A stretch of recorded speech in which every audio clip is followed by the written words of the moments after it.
Hello students, today we will discuss preoperative assessment of kidney recipient.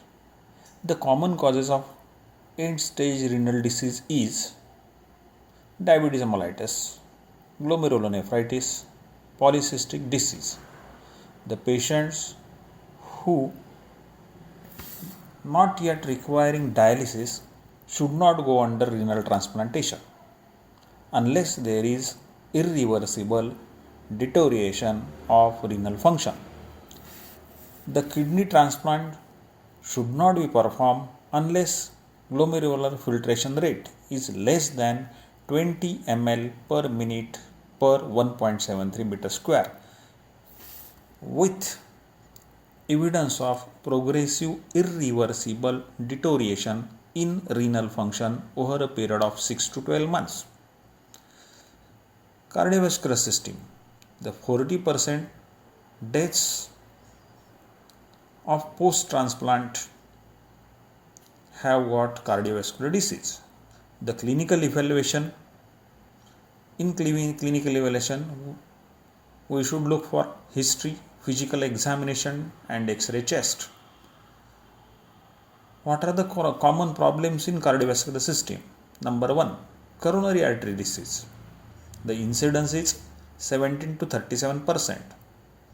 There are multiple risk factors in these patients because age more than 45 years in male and more than 55 years in female.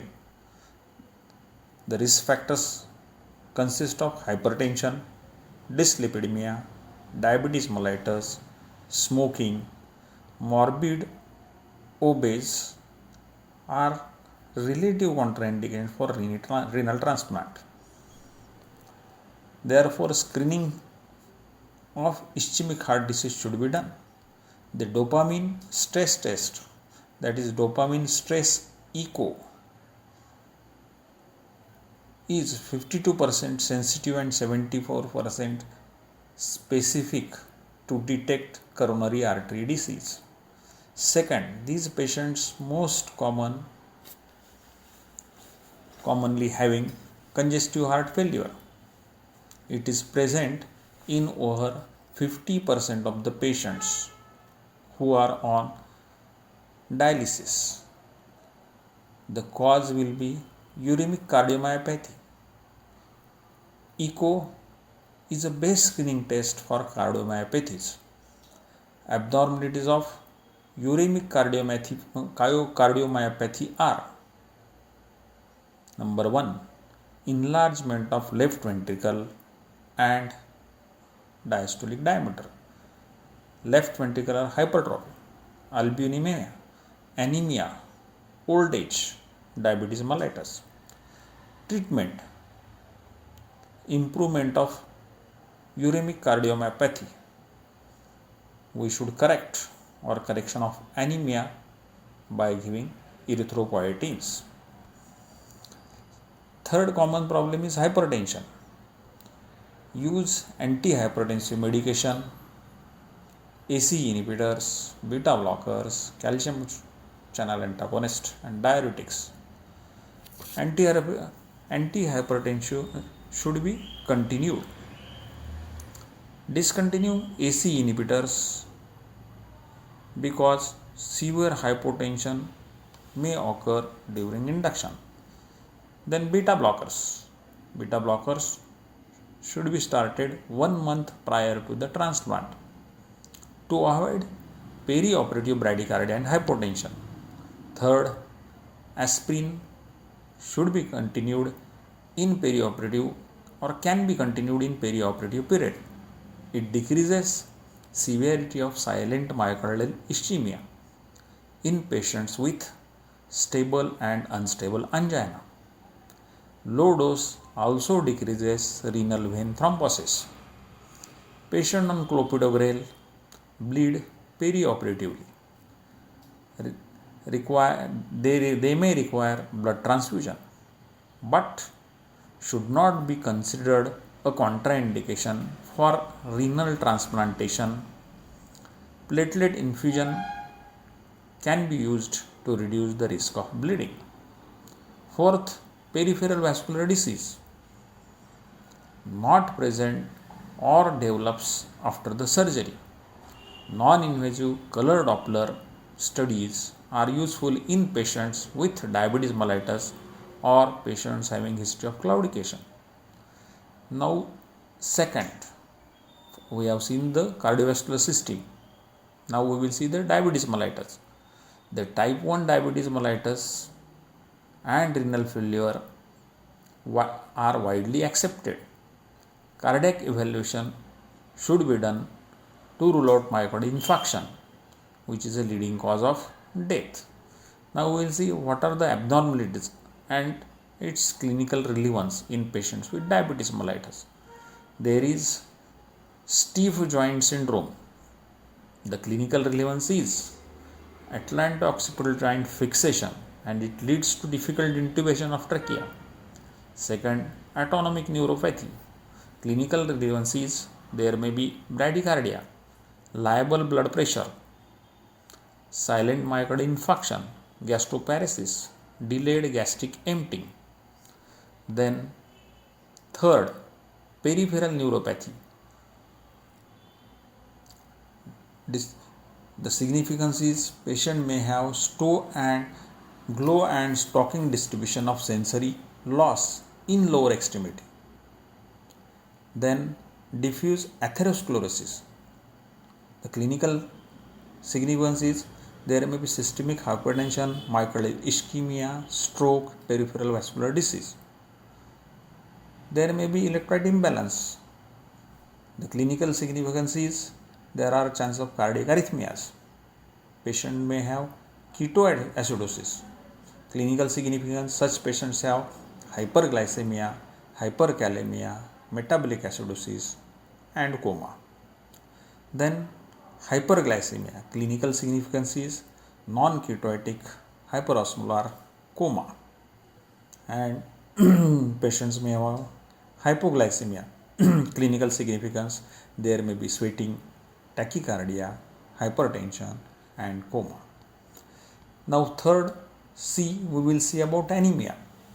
Why anemia is more common? Because there is decrease in erythropoietin production in patients with chronic renal failure.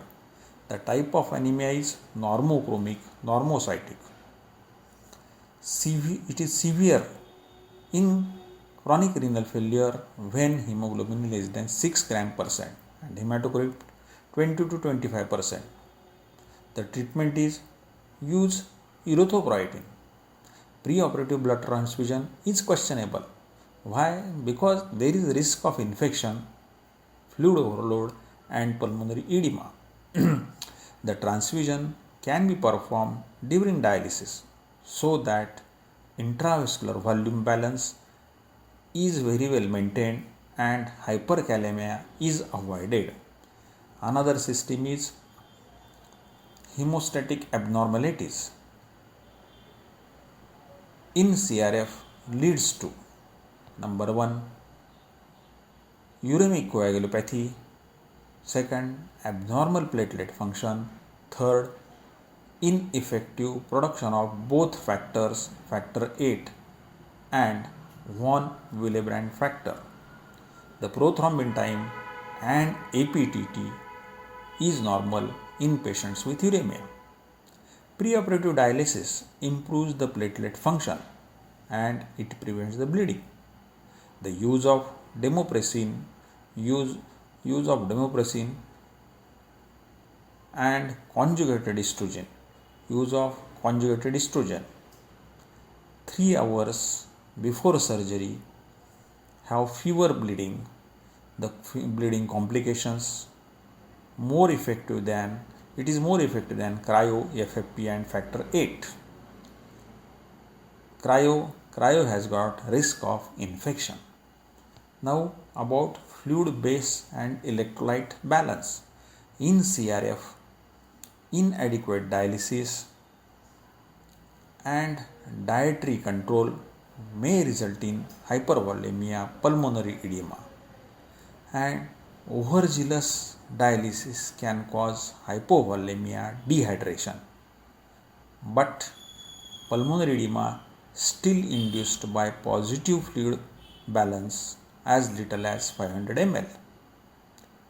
These patients have chronic anion gap metabolic acidosis due to retention of sulfates and phosphates, which are normally excreted by the kidney. Acidosis is usually mild and well compensated in patients of chronic dialysis. Patients with CRF tolerate large variation in serum potassium from 2.5 to 6 milliequivalent per liter.